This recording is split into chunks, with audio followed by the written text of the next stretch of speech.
Hey, what up, everybody? This is Stevie Breach coming to you. Yesterday I went to Nxt Aftershock Day 2. Yes, that was the one thing that most people were jazzed up about, that the fact that I had such a fun time at day number 1, and they let us go back for day number 2 of the 2-day rock festival. For the second time, I can honestly say that I had an awesome day.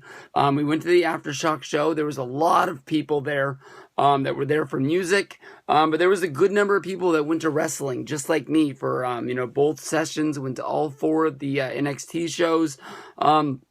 I don't know if this will ever see the light of day. I do know that they did film it. I don't know if maybe they're only going to show it at Vignettes, or maybe they'll just put like some sort of little splice into NXT television, saying that they had the show in Sacramento.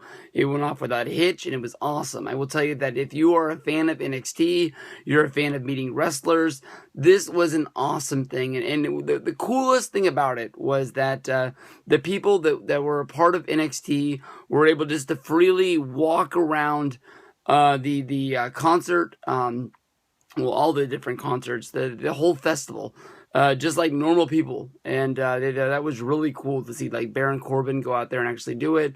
They were able to incorporate bands coming to the NXT show, and they were able to get some exposure for NXT. I saw that dude from Slipknot, who I honestly don't know who he was, that video was everywhere between him and Baron Corbin. So that's really good for NXT and the traveling band and everything like that for everything. But I know that you guys want to see what I got signed. They had a meet and greet to start it off the day.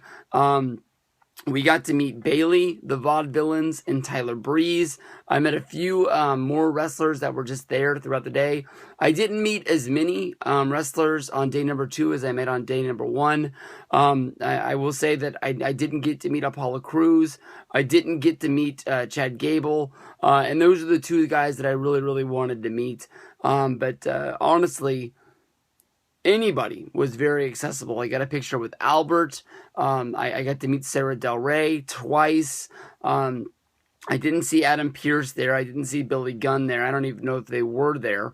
But just about anybody who's a part of NXT was very easy to find throughout the whole time. But Tyler Breeze, who I guess from here on out is going to be making his main roster debut. He wrestled in 2 matches over both days. He had an awesome match against Finn Balor, which he lost, and then he lost the main event to Samoa Joe, and what we all thought was going to be the winner jumps on the jet to make it to Hell in the Cell. We thought this would be the opening match of the 2 shows, and then they'd be able to fly one of them to LA, but they ended up putting him on last, and it was well after Del Rio had been out there, so that ended up being pretty cool.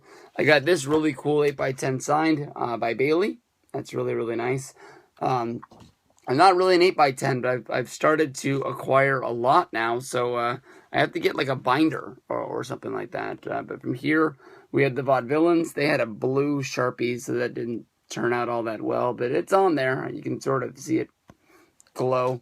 From there, Baron Corbin. These 8x10s turned out really nice. I'll probably use, you can't see it at all. Maybe there. Boom. Those turned out really nice. Costco, can't go wrong with those guys. I got the Kings of Wrestling signed by Sarah Del Rey down there at the bottom. So hopefully, I don't know where that one dude is at, but Chris Hero I'll probably be able to meet in Dallas. And Claudio, I'll get to meet at Access more than likely.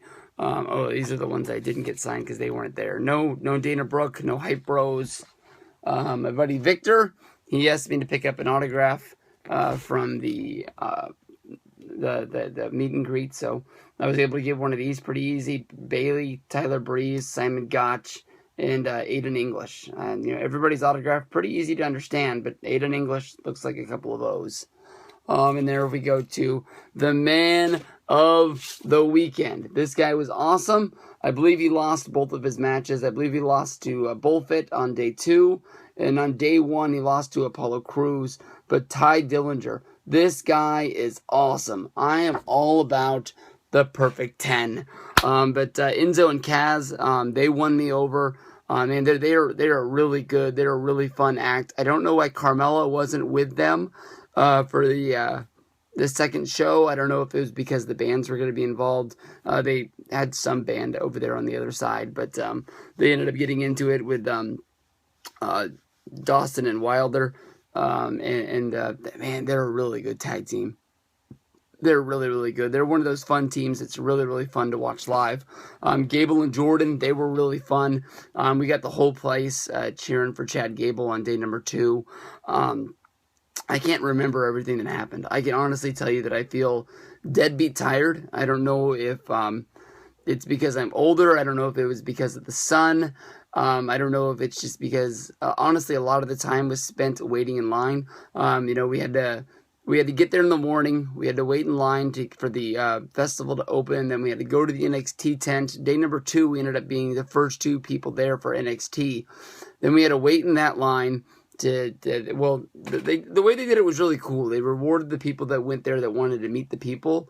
So basically you got in line and then you went and you met the superstars on the stage that were doing the meet and greets.